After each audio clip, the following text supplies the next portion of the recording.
On this episode of the Journey to the Baja 1000, it is crunch time to finish the J10 race truck.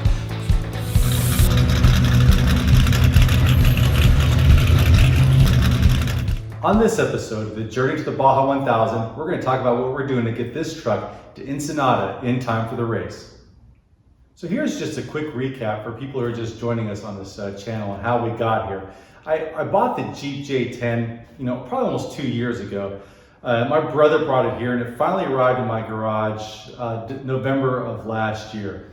And then I was kind of trying to figure out, what am I going to do with this truck? I knew I wanted to build something for the Baja 1000. I figured this would be the perfect thing because it's just such a cool shape. I just really like the looks of the Jeep J10. I figured I gave myself a 10% chance of having a truck ready this year for the Baja 1000 and a 90% chance of having a truck ready next year. And then the lockdown happened and all of a sudden everybody found themselves with a lot of time at home and looking for hobbies. And so I'm like, you know what, this is my time. This is my chance to go for it. I'm not working a lot in my normal job, which is a pilot with Delta Airlines. And I have time at home, so let's go for it.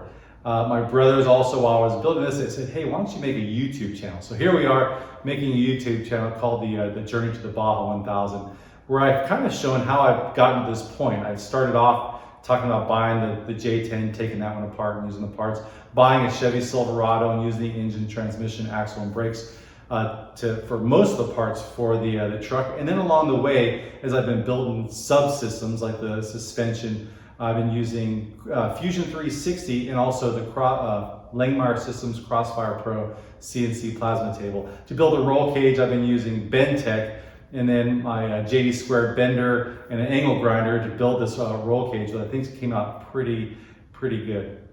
The other things that are happening behind the scenes are, the team that we've got. And this thing has gotten from me just a small idea to this amazing team of people. And I'm going to show you who those folks are here in a second. Also, some of the things that we're doing to prepare. Let's take a look at some of the equipment. Some of the things that we're going to be using that I think are unique to our team. Again, this is our first time doing this, so we're going to test everything. And there's going to be some failures, and that's okay. We're going to break some stuff out there. We're going to learn a lot, and hopefully next year when we come back, we're a better team, more prepared for this race. With that, let's go ahead and take a look at the stuff we got. Let's take a look at a first start of the truck and see how it's coming along. So there's something magical about building your own car and rolling it out for the first start. I built a lot of cars. I built a supercar, built some Jeeps and everything like that, and just every time you get to roll your car outside for the first time. I probably could use some help if you're doing it, but every time you get to roll your car outside for the first time and fire it up and just basically breathe life into this machine, it's really magical. And especially once you get to do the first drive, the first time you feel the thing pushing you along, something you've made, nuts and bolts, everything you put together, and it's now driving you around. There's just something magical about that moment. And that's this moment right here. I think it's really cool getting to push this thing out. Let's go ahead and take a look at just some last checks here and then getting the engine started for the first time. Let's drive it. Go, just doing a couple last checks of everything on here. I don't have the bypasses on right now. I just don't need those. I was working on some of the brake systems, so I'll put those on a little bit later. Looks like I got the fuel line all set up and good to go. As I start this thing for the first time, I'm assuming it's going to take a little bit of cranking, or at least maybe a couple of primes of the pump to get the fuel to go all the way from the back to the front. I'm running this 2-gallon tank here just in case it doesn't go well. I don't want to have a whole bunch of gas in the brand new tank. I'm going to use the old tank, and then I can clean that one out a lot easier. And then I will put the fuel in the new tank once we have everything kind of dialed in as far as that go. Battery's all hooked up. I'm putting a little more coolant into the radiator. Besides that, ready with 2 fire extinguishers in case things go bad. One last quick check of everything before I hit the start button up here and get going. So here we go.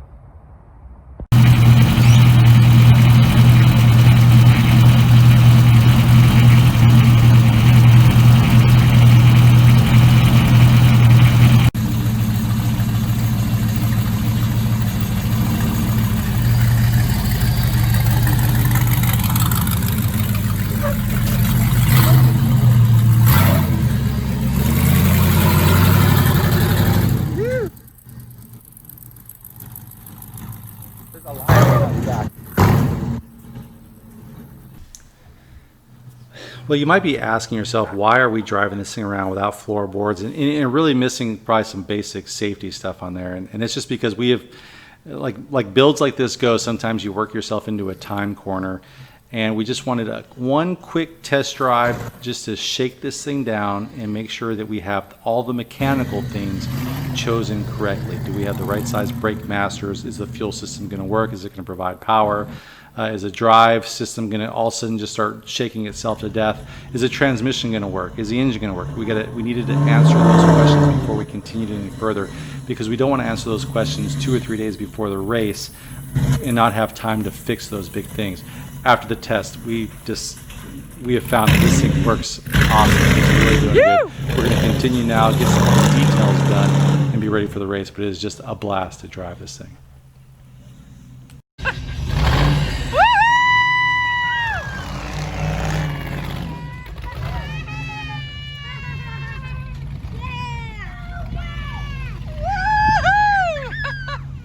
No way.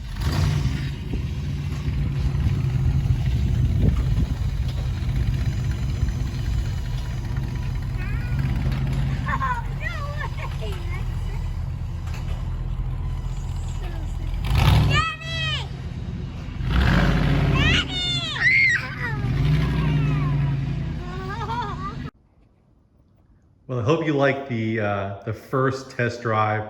The truck drives awesome. I'm really impressed with how well it did. There weren't really any hiccups in the truck or anything that we were concerned about. One of the funny things about the truck, though, is that I was still waiting for a brake line for the front right, the passenger side front wheel. We didn't have the brake line, so I was like, I really need to test the brakes to make sure I have the right size master cylinders. So I only had brakes on the driver's side front wheel and also the back 2 tires. The brakes still work pretty good, but we'll get those all plumbed up later on. So only 3 brakes on the truck right now. I got all the parts ready for it. But one thing we're gonna be doing before we start, as we finish with this truck, is we're taking everything back apart. We're gonna paint the chassis. We're gonna leave the engine in, but we're gonna take everything else out of the chassis, paint it, and then put everything else back in and torque all the bolts down. So let's just do a quick walk around of the truck and see what we got going on. I'm gonna apologize first off for just some of the rust on the roll cage. It's totally cleaned off metal, and it stayed outside because I had to take the truck to the DMV. So it stayed on my trailer for one night and got some dew on it, and that just rusted up. But that'll wipe it off with Scotch-Brite, and we're gonna clean it up with some paint. As you can see, I got the body on it right now. The front is bolted on, and it's really not mounted yet, although I just cut the mounts out of with my plasma table, the Langmar Systems Crossfire Pro, and those will be going on here probably tonight. I'll be putting those mounts on to get this thing totally in there. As you can see, we got the engine is pretty much wired up and cleaned up about as much as it's gonna get. We did put this UMP air cleaner. We got this from CarTech. So if you're looking for stuff like this, where do people get this stuff? CarTech. And I'll put a link for these guys in my description. Really cool air cleaner. What I did with this thing is I have just a reducer. It goes from 4 to a 3.5.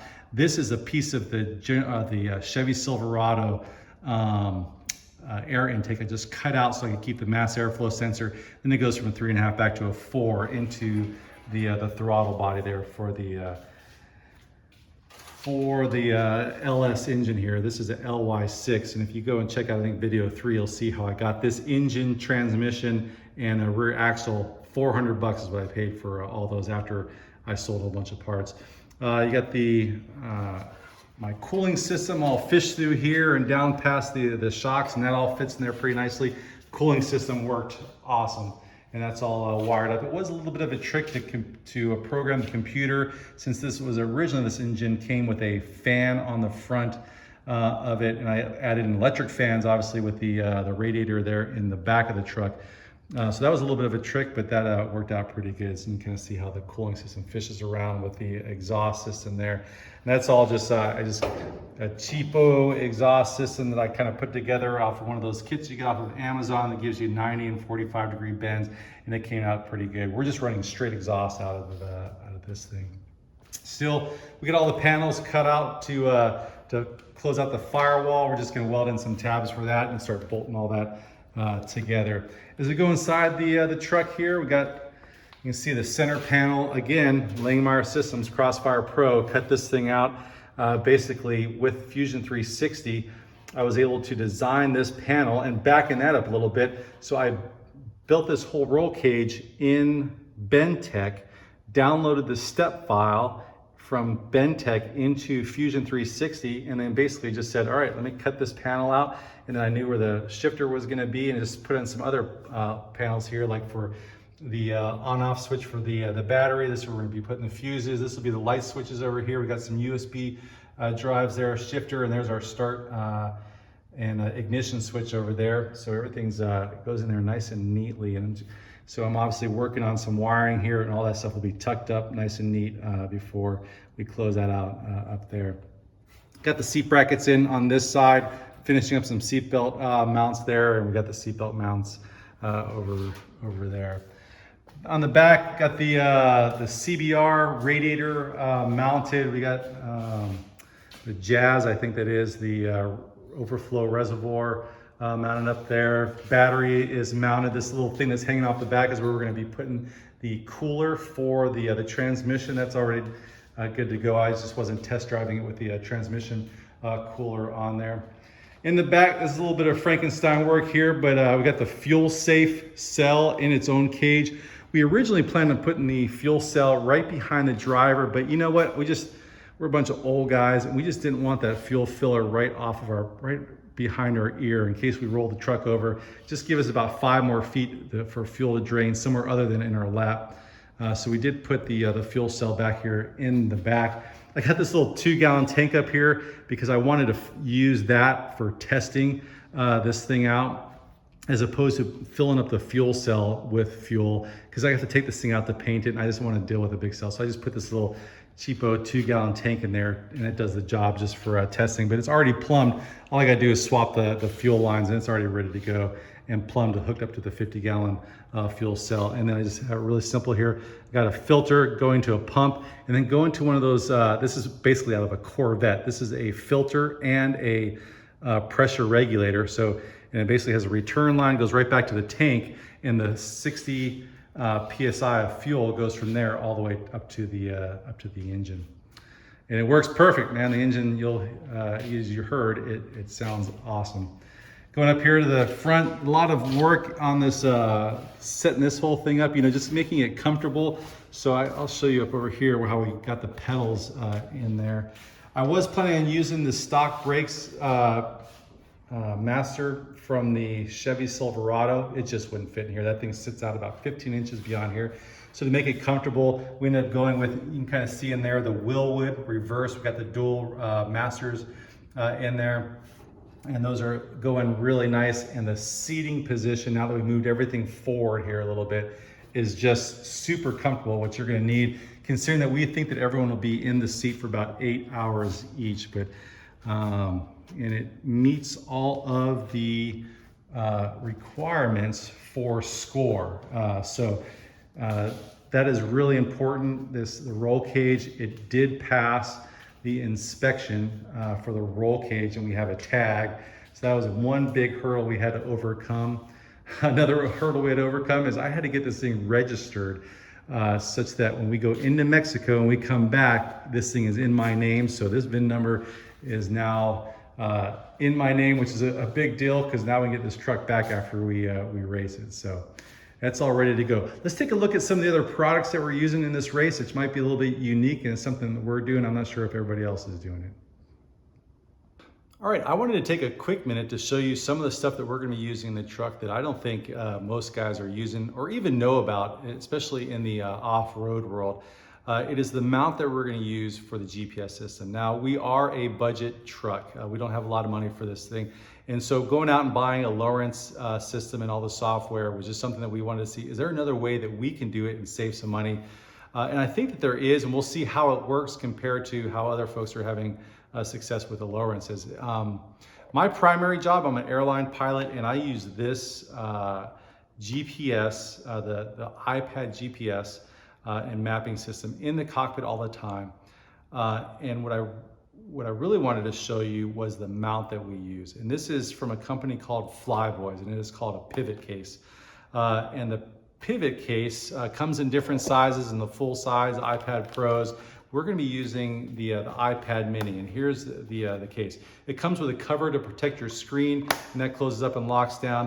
And then you can take that cover off, which I do most of the time, and usually I leave that off almost all the time on my iPad, because the case does a really good job of protecting the GPS. It still has cooling vents to keep the thing cool. It has all the places so that your cameras still work, you can charge and all those kinds of things.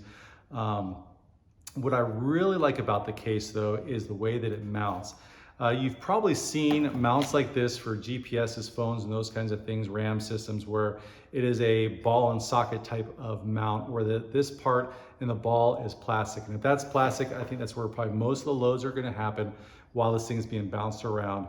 And I can see that being a failure point. In this case, what Flyboys have done with a pivot case is they've made this an aluminum piece, and you can see that's welded there to that ball and socket. That is a metal piece. The socket is still a plastic piece, but I've been using this thing for years. I've never seen a failure of this system in jets, you know, in all kinds of turbulence, that kind of stuff. Granted, I know that turbulence is not the same thing that we're going to see out there with the truck getting beaten around, but my confidence in this thing is pretty high as far as its ability to work out there. And then the way that this thing works is, you know, pretty slick. It just basically slides in on the back of the iPad. It's locked in there. It's not coming out. From there, you can now rotate it into a plan form or a landscape view for the iPad once it's in there. These things are pretty inexpensive. I want to say these are like $40 if you go to Flyboys webpage and click on Pivot. And so we got 3 or 4 of these, and we're going to put them in different places on the truck, just for whatever the driver preference is when they get in the truck, where they want to put their iPads. And then also, we've heard that one of the limitations of the iPad and using that as a navigation system is the fact that you get a lot of glare from the sun. So being able to put that in different places and maybe even up high will be a benefit, so that you can put it in a shaded type area in the truck. That'll also help for cooling, because you've probably been with your iPhone in the sun or something like that and it overheats. So we'll make sure that thing's kept out of the sun while we're driving, so we'll be able to move that thing around. Let's go ahead and take a look at the software that we're going to be using in conjunction with this iPad in the pivot case. Okay, I just wanted to quickly show you the software that we're going to be using for the navigation. It's this app here called Gaia. This is a great piece of software. They got a lot of information on here, and best of all, it works when you're not on a cellular network. So 3 things I like here. Let's go through them. First off is it is totally customizable. All the bars, all the information you have across the top, you can change that to show you what they want. One of the important things for us is speed. I don't have a speedometer in the race truck. This will be our primary means of telling how fast we're going. 2 is, like I said, it works without being on a cellular network. If you pay for their subscription, which is like $40 a year or something like that, then you can download all the maps, and you can see there are a ton of different things that you can download and have on your iPad, such that it'll work when you're really remote. Like, say for example, on the Baja Peninsula in the middle of nowhere in your race truck, you'll have all the maps that you need downloaded onto your GPS. And the last thing is you can download waypoints. And in this case, we have downloaded the entire race course. This happens to be the 2019 race course. We'll get the 2021 on there, so it won't be lost while we're out there racing. But as you narrow in here, you can see how detailed it gets with the topographical map on there. And it gives you a lot of just great information. You can tell that, hey, if I'm going parallel to these lines out here, that means I'm pretty much flat. But as I'm crossing those lines, I mean, they're going uphill or downhill. So it'll help you plan for your map, for your drives, and you can get information off of this that maybe you couldn't get off of, say, a satellite view, because you can really tell like when you're going to be down in a valley, in a draw, over a ridge top or something like that. Some great information on these maps. All right, a couple things I wanted to show you on the computer here, first one I think is super cool. It is a program called Spotwalla, and we will, for the race, have our own Spotwalla page. We'll be sending that out on our YouTube channel, on our webpage, on Facebook, also on Instagram. We'll send out the link for this in case you want to follow us. Now, you will be able to track all of the racers for the Baja 1000 if you go to Score. What will be different about going to our Spotwalla page is you'll be able to see where our truck is, and you'll also get to see where our support drivers are, which is a little bit different. You'll get to see how we set up where all our support guys are.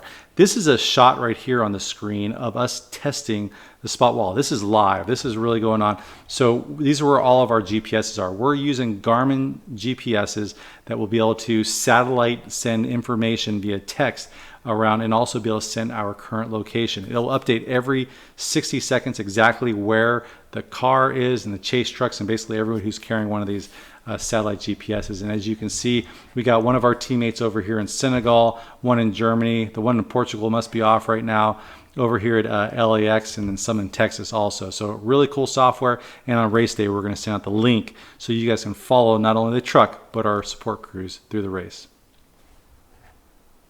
All right, I just want to take one quick second to give a plug for the NTD Racing webpage, which our marketing person, Michelle, is just doing an awesome job getting this thing dialed in with some really good content on the page.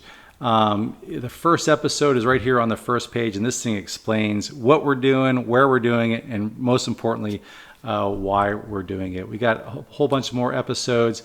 If you'd like to check out all the different episodes that we have, including links to our tooltips where I talk about the Langmuir Systems, Crossfire Pro, CNC Plasma Table, Bentech, and some of the other tools that I'm using around the garage. One of the things I really think is the most important part about this team, and just really I think the most unique thing is the people that are on the team, which are just really cool. One of the common threads for all of us is none of us has raced the Baja 1000. Some of the guys, the first time they will have driven a race truck in the Baja 1000 will be the day they hop in the truck and learn how to do it. And that's one of also, I think, the cool things about the Baja 1000 is it's almost like running a marathon. You're going to go out there and run with premier runners or premier drivers in this case. And you can just basically run what you run. That being said, there's a lot of things that we're jumping through hoops-wise when you're talking about safety and all the different things we got to meet to race Score. But at the end of the day, you can be a common guy bringing your truck and racing the Baja 1000 as long as you go through all those safety wickets. Why do I think all these guys can go out there and drive in the Baja 1000? Each of them has a unique, skill, capability, and that, and also the fact that we're all approaching 50 years old. So we're not going out there to win. I've said a lot of times in my video that my measure of success for this year's race is crossing the start line without being pushed. And then everything after that is gravy. After that, the goal is get the truck to the next driver. So, we're not going for maximum airtime or maximum speed. We're going to just be persistent, keep the truck going, don't destroy the truck in the race. And I think that we have the right group and mix of guys who have seen excitement. They don't get heavy throttles. They don't get overly excited. We've got career fighter pilots that are on the team, including myself. We've got guys who work for the State Department and diplomatic security and have been in dicey situations all over the world. We've got combat medics on the teams. We got ski patrollers from the premier ski hills around the globe. FedEx pilots, Delta pilots, just super cool people that are on the team, and really blessed, I think, to be a part of this team. I hope you'll take a little bit of time to go through the webpage and especially read through the bios. I think you'll be really impressed. And if you're down there at Baja, man, please come up and say hello. We'd like to meet all you folks. We're out there learning, so if you just want to come and talk Baja or teach us some stuff out there, then we are all ears. That's what this year is all about for the NTD Racing. Okay, well, the excitement is building. We got about 2 weeks left to get this thing ready to go to the Baja 1000. I can't believe that we are getting so close.